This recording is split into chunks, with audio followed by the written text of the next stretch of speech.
Hello world, Frida Reba Darcy, rowdy Frida Reba Darcy, and one Patricia O'Connor here. And today, this is our Monday drop. What a world. This place, you know, a lot of times I do a kind of a quick walk through and I've got my pace going about this time. I'll walk outside on the balcony and I focus in on something. I just walk up to something and focus in on it. But today, I was a little, it caught me. It just caught me just right. I was a little taken back by where we're at.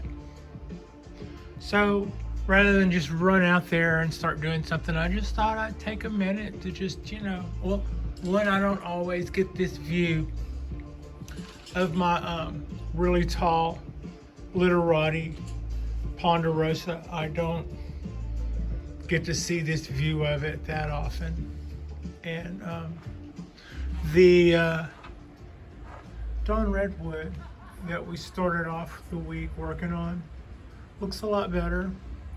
I'm pretty happy with the little hairdo I gave the trident maple. I think it also is going to make all of that growth that you see on there. That's the majority of the growth. Those shoots that were much longer were getting a disproportionate amount of the light. So, you know, it just feels like to me like the tree would feel better, and it seems like it's looking pretty good. So I'm pretty happy with what I've got going there. I think that was a good move.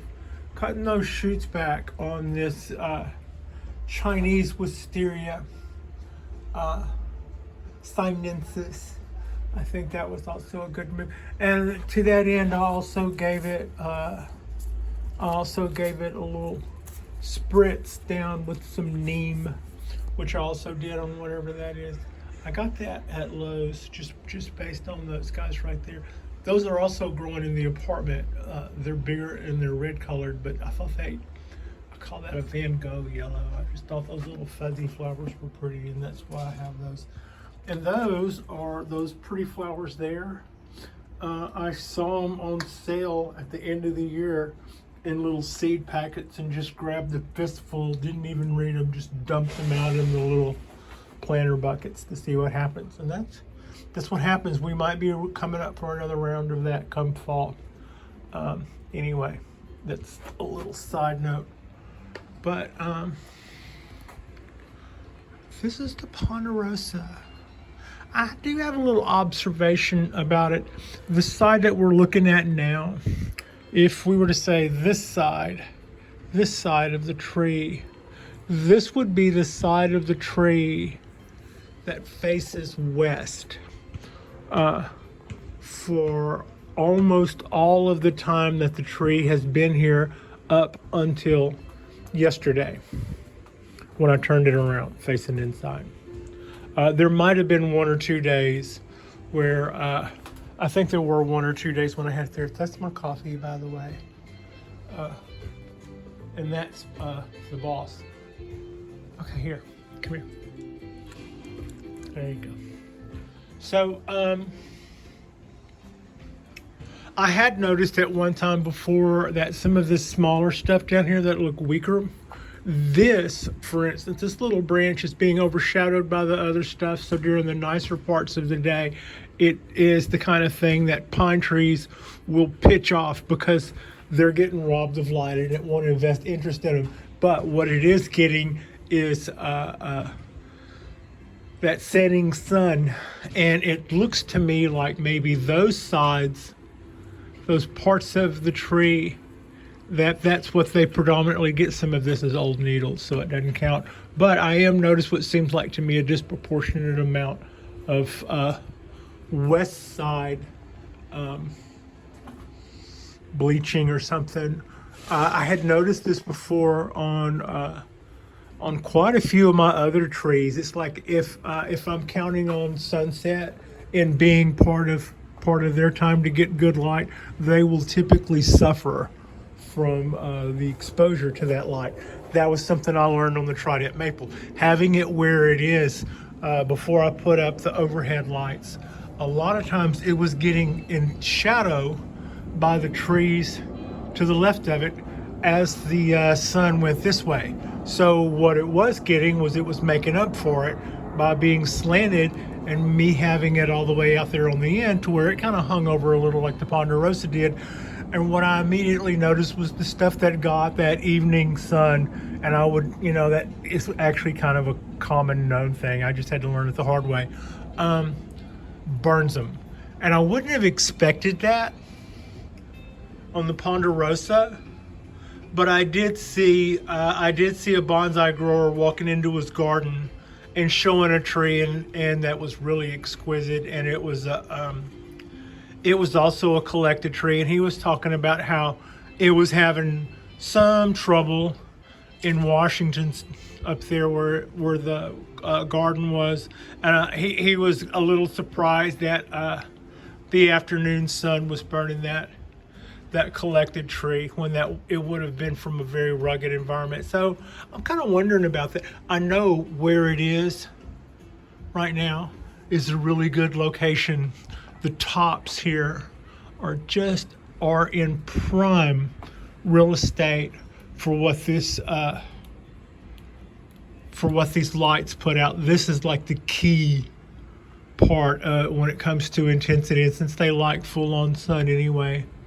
So it's nice to look at it. I don't know how much trouble I'm going to get in by changing its location this much, but it might be that this is a better location for it. Sure, maybe they're known for their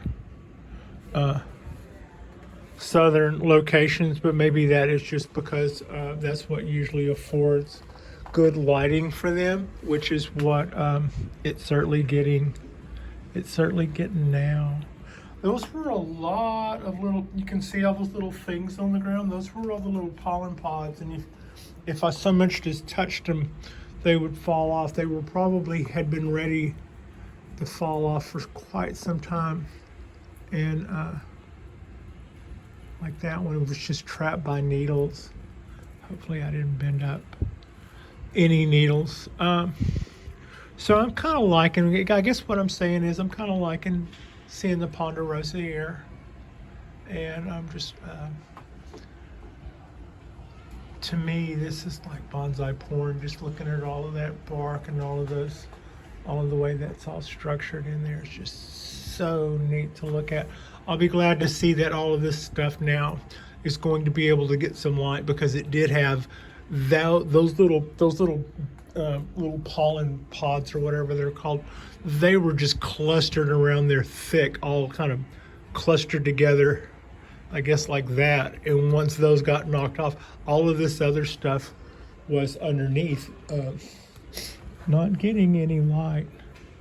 So glad to see that. Glad to see, and this is also a really good height for me to lose an eye if I'm not careful. So that's one drawback to this being here. That just makes it more fun, Pat. It's all fun and games. Okay, so now let's just take a little.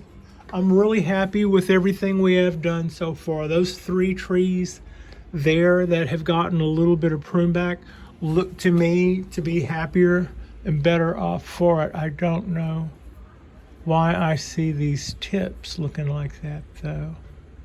That looks like to me, for those tips, 1, 2, 3, 4, that might be where liquid collected on the end of those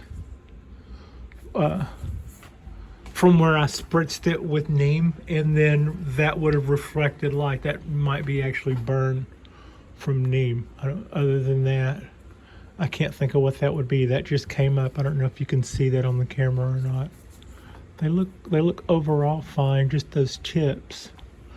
Okay, so I've gone on and on about the condition of the wisterias and the condition of the trident maple, and how much I'm really liking the way the dawn redwood looks now, and it's just really how much I'm really enjoying seeing the Ponderosa Hondo which back there in the back, bringing everything up, we're just really starting to see the rewards again of the pruning that we did not even a week ago.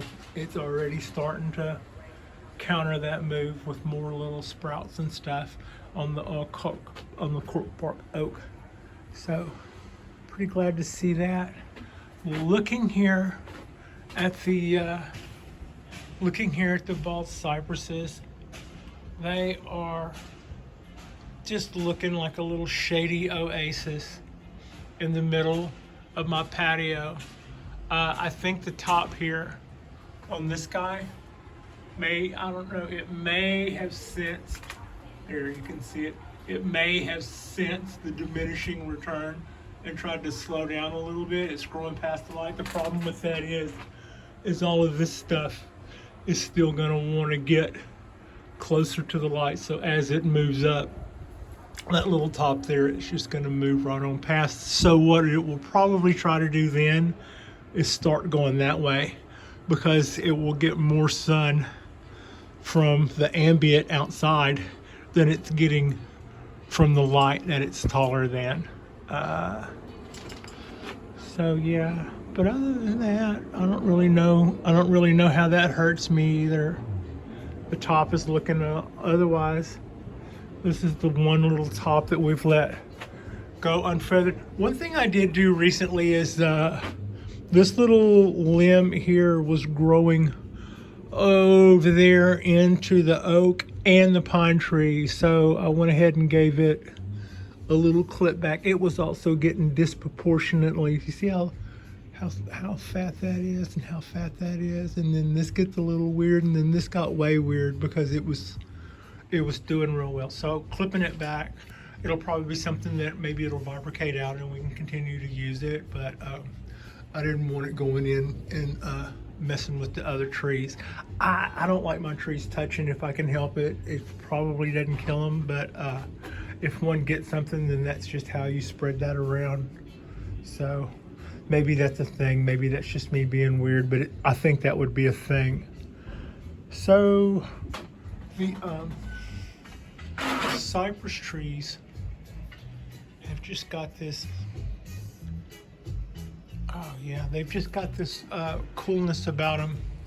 These ends are still pointed up. I'm not worried about it. If these limbs make the grade when it comes time to do branch selection at the end of the year, we will be pruning them off, somewhere back here, so that next summer they can vibricate out.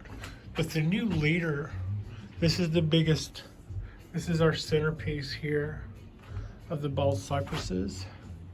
And you can see this little trunk here has gotten the chop, and this little guy coming up here next to it is extended higher, and I want it to do what this one is doing. And we have a long way to go this summer. So it would be my guess that it'll probably make its way on up there. I'm really looking forward. I'm really looking forward to cutting this off. I never liked the way this leader added a knot. Let's see if I can show you that. Right, can you see how that? Let's see, what is most in my way? This is. No, now your finger is. Okay, you can kind of see how that protrudes out from this leader here comes in from behind that in a place that's more central. If you can see where that originates from. I love that as a starting point for this leader. It has like all the advantages of good business, which is there are 3 rules in business, in good business, and they are location, location, location, and it has got that going for it. So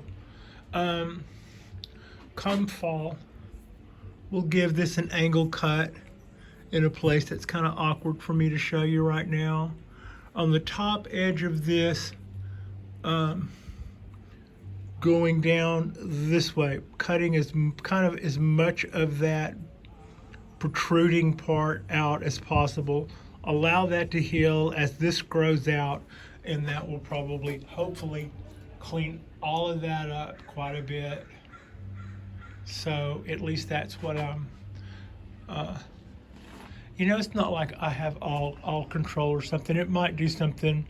It might do something else based on what I'm proposing to do cut wise. But it looks like to me that like that's going to be a pretty nice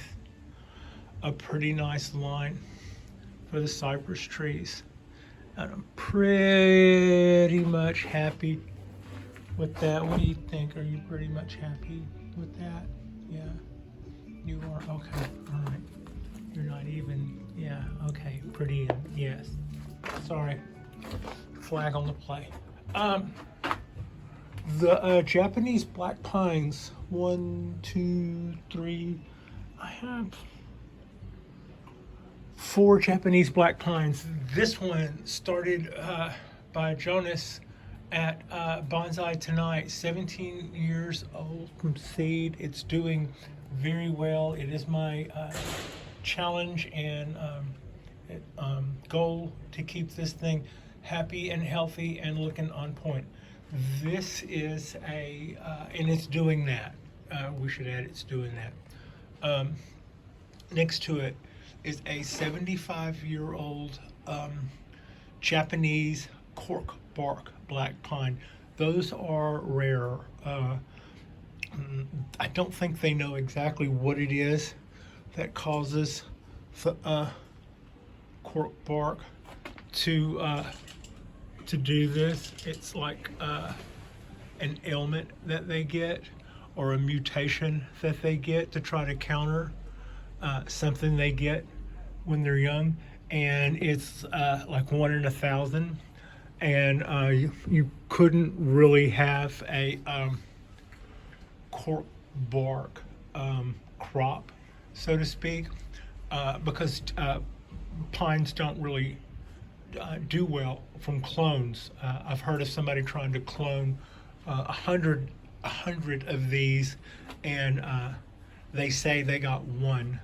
I've also heard other bonsai people saying they've had occasional success growing small green shoots when they're pines, but it's very, very rare.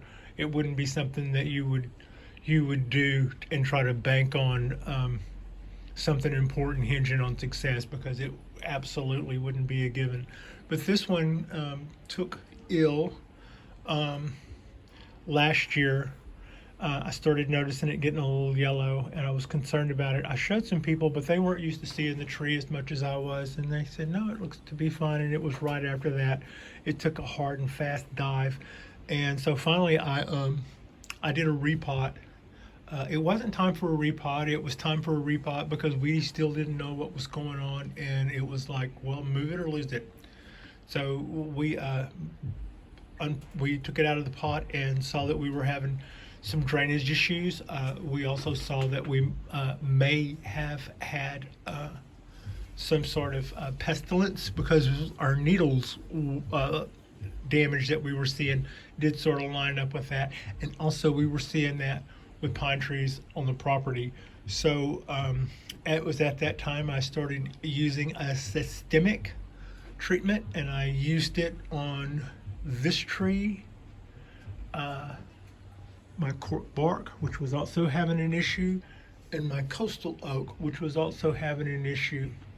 And that was a deal where a systemic is something where you figure out a ratio based on the gallons of container that it's growing in.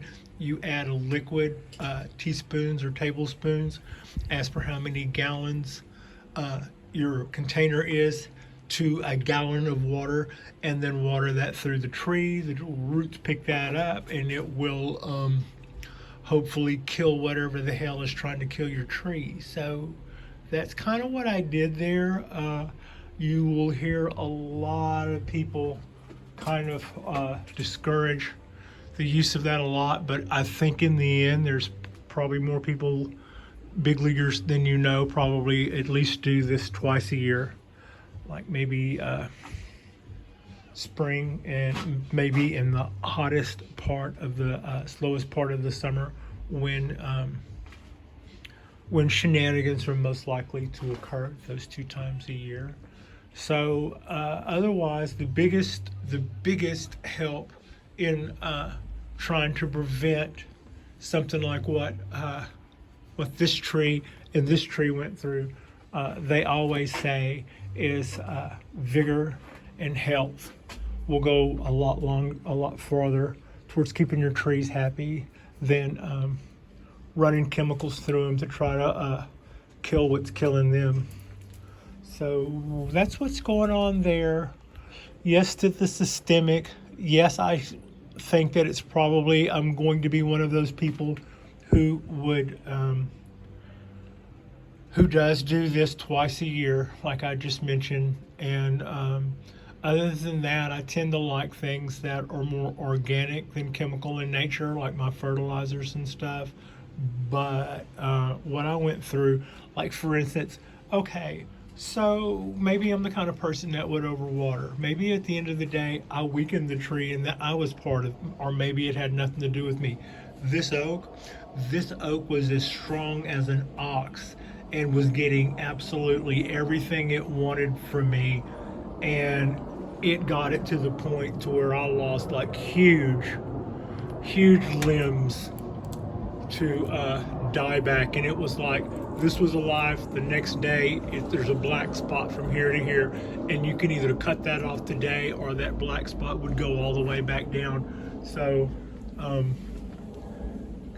cut it and hope it stops was all we could do during that. So compared to ever going through that again, yeah, I'll drop a nuke or two. I guess that's a really bad metaphor, but that's kind of what it feels like. It's not those aren't the strength and the type of chemicals that normally I would be about. I mean, you can kind of hear in my voice I'm not bragging about using systemics, but I do think that they are necessary. It probably has to do with you can get something that would kill your trees, and if you're not treating all of them to preventatively, then it'll just travel right on through and wreck all your stuff. Okay, that's kind of where I am with systemics. However, on a happier note, my Japanese black pine is doing quite a bit better now. Thank you very much. And what I did wrong. What did I do wrong? Well, a couple of things.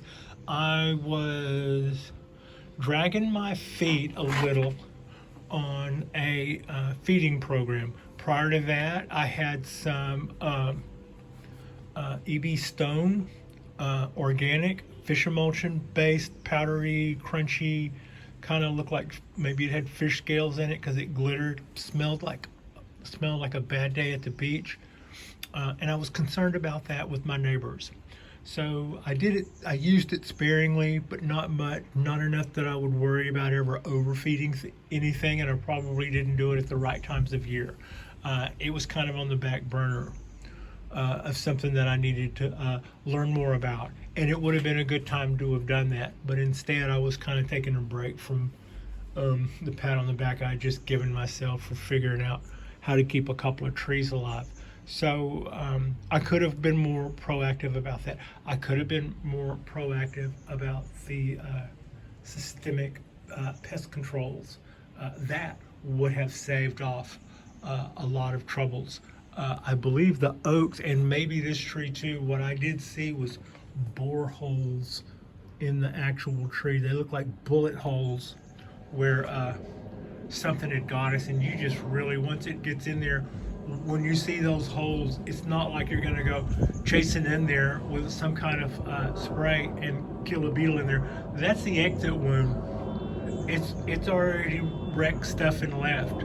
So yeah, that's what's got us there. But the tree is looking a lot better. Also, I decandled this tree the year after it had been decandled. It got decandled it had just been decandled pretty much the year I got it, within a few months of there or something. I don't remember exactly how that worked. But when the following year rolled around and you would decandle Japanese black pines, I decandled this one. What I didn't know was, one, it's at being a 75-year-old Japanese black pine, that makes it an older one. You treat them a little differently.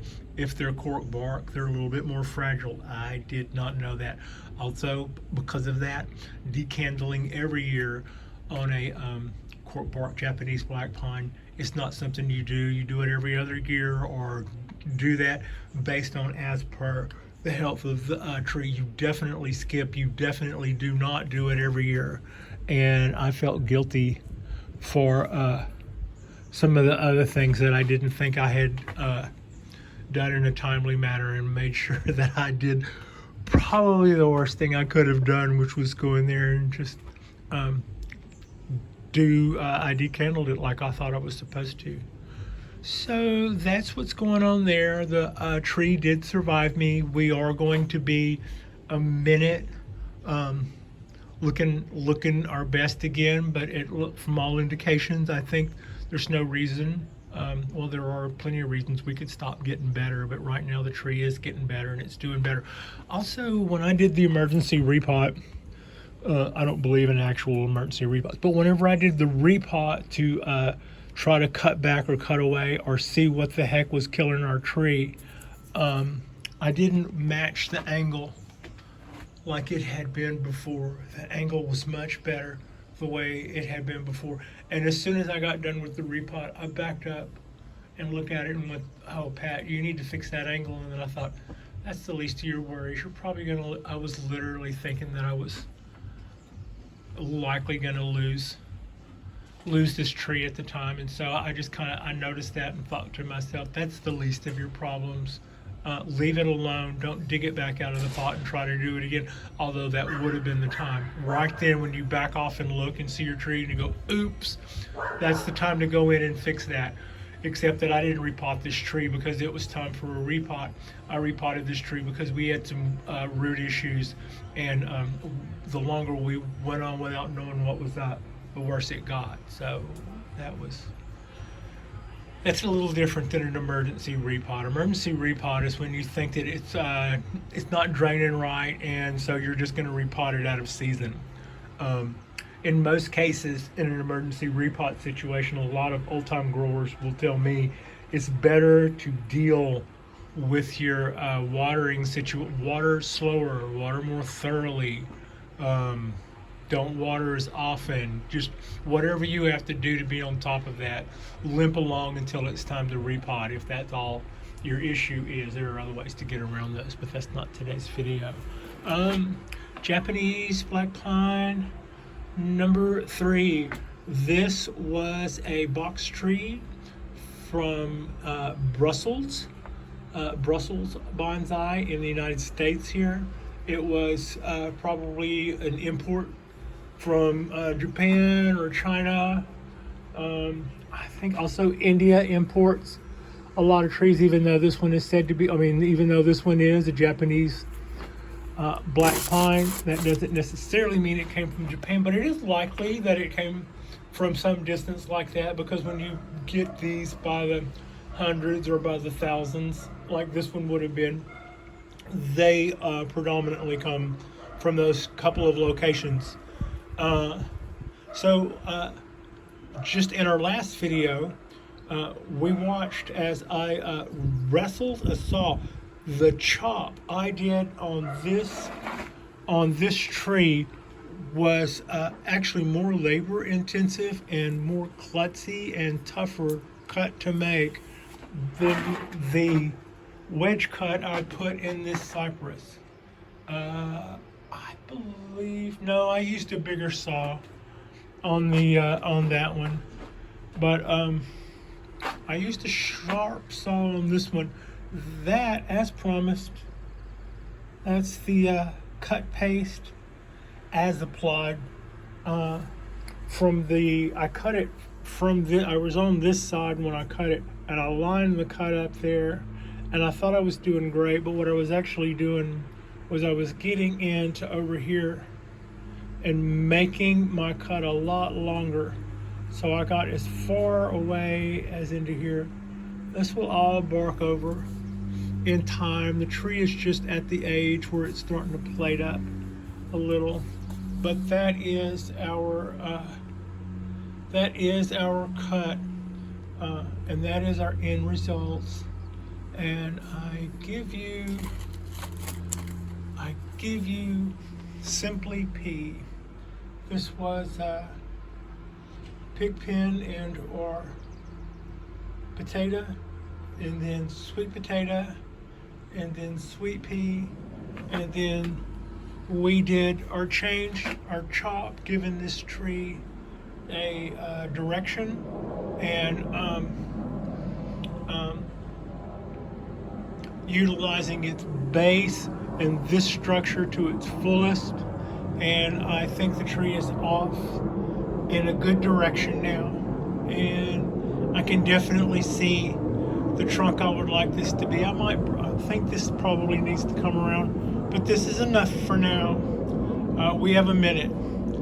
So yeah, and it was really bizarre to see the wire that close to the center of that cut. I knew there was wire deep in those crevices.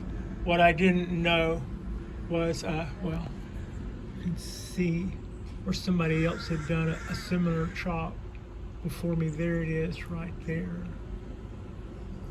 I get it now. That's one of two that would have been in there. So yeah, and that was probably done at the original nursery.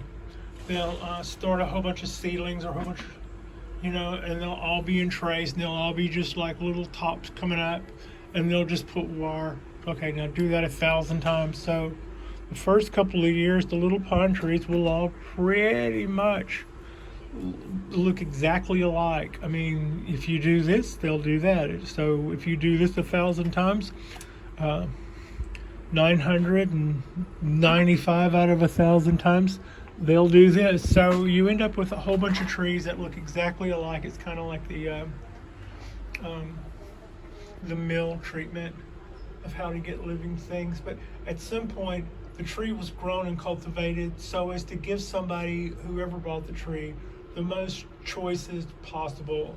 But it was, at some stage, this was actually only barely a little bit better than the proverbial bonsai kit, where you see a packet of seeds and some tree that is mysteriously purple, that that you've seen some famous grower raise hell about because pictures being violated for scams for bonsai kits. Anyway, I believe that this probably needs to come down and back, but I'm really happy with the way this came out, and we're just going to let that hang for a minute. That will start to bark over. It'll take a little while, but that's not what's going to be the longest part.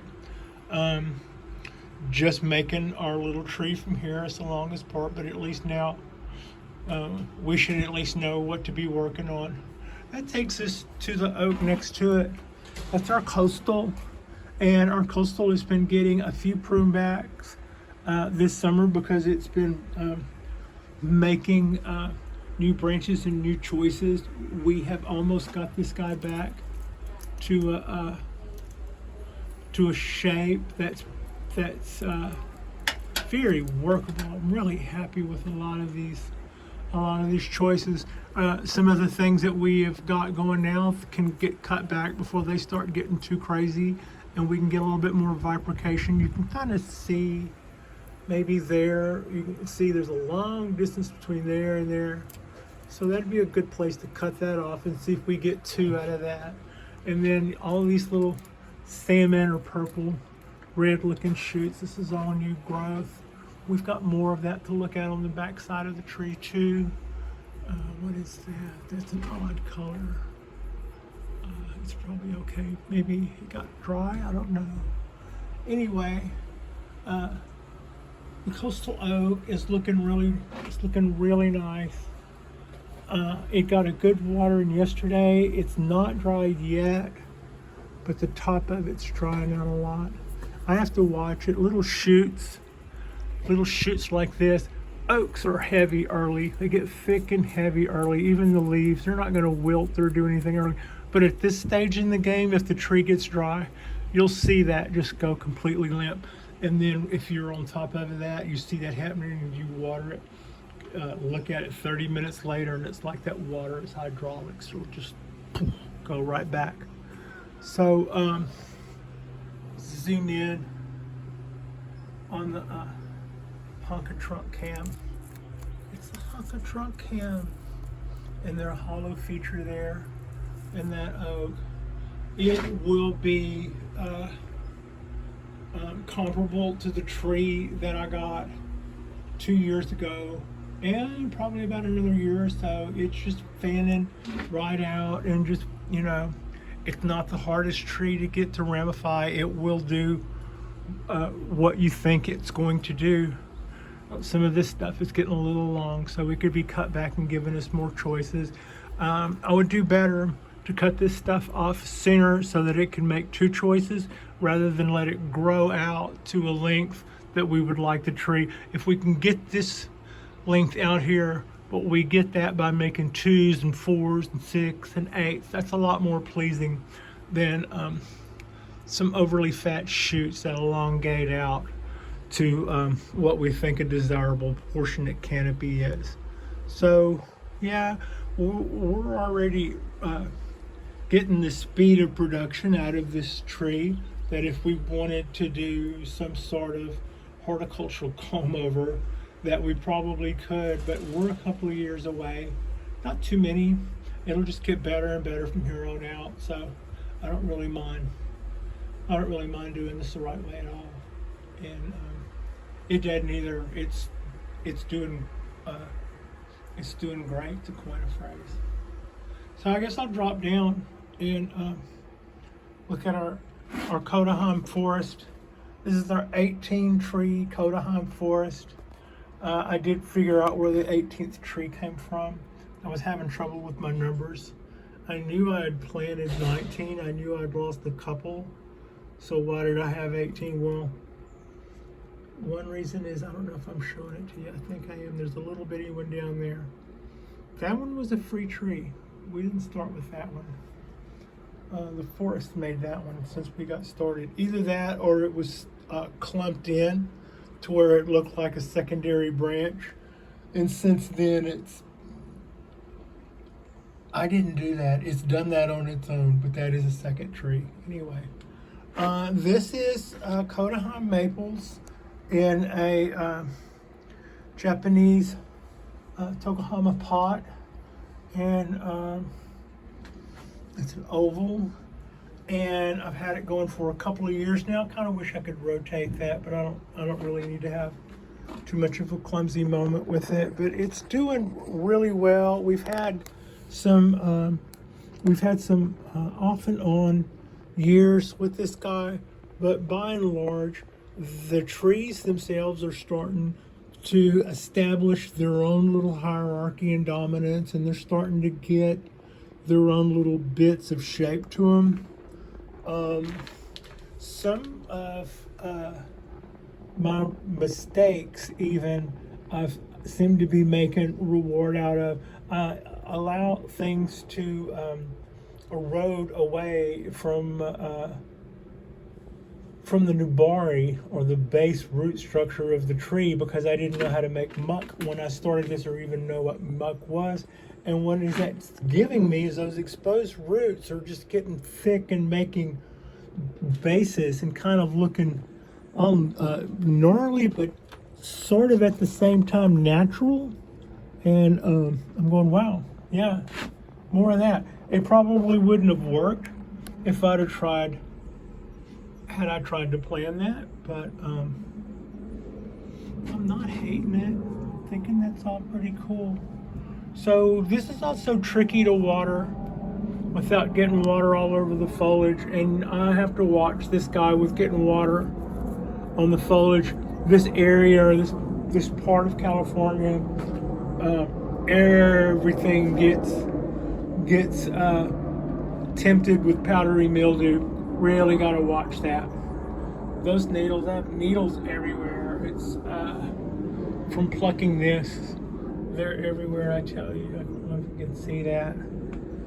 But So that is the oaks, and that's pretty much our forest. We just talked about Haas a couple of programs ago, and God, this is such a cool little tree.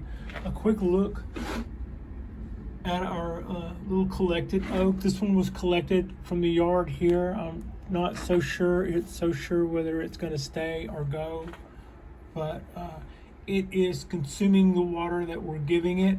I don't see so far it making any headway towards making anything new, and I know that we collected a good bit of roots with this. It might be that it just consumes whatever energy it has on top and on tap, and then quits. I don't really. So far, I have yet to see it make anything that it pushed out. Better luck with our bougainvillea, which is doing nicely. I think our bougainvillea is pretty happy. This is also, we'll spin around, pan around, look at our now show hen bald cypress. It's doing nicely. The top growth is starting to switch on and figure out that it's time to go, and it's starting to take up more water now. So I'm glad to see it. It's just, it's just clicking right along. It will rebuild. I was thinking earlier, I could take a Dremel and do a hollow feature in that. Maybe not. Maybe not. Still watering the weeds here in the tray full of cones, waiting to see if we could possibly sprout one of the, I know to be thousands of California coastal redwood seeds that are in all of those little coastal redwood seed cones. And the only saving grace I can say is that the trees out in the yard haven't sprouted any either, and their patch is much bigger than mine. So I have yet to see anything in the places where they would sprout, and I've yet to see anything that I've attempted to sprout here. So maybe we just have to be more deliberate about it. I'll do a little bit more research. But meanwhile, I'm not gonna, as long as we're growing weeds, I know we're capable of growing something. I'm pretty sure that's just like grass or something. That is a weed. But it came dead out of that cone. So yeah, you pretend to be a redwood a little while longer. So yeah, this guy got watered yesterday before we did our cut. I watered it again as per ritual after we did our cut. But it looks like probably by the end of the day, I probably need to check that again.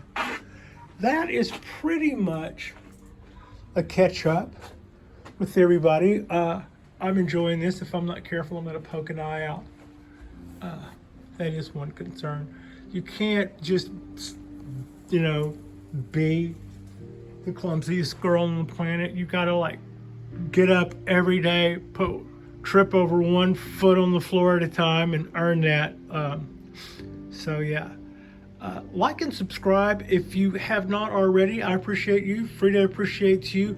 I just thought with everything looking so green and lush and kind of prolific that we would just take a minute and appreciate that. And while we're feeling appreciative, appreciate you too. I appreciate you, and Frida appreciates you. Thank you so much for watching.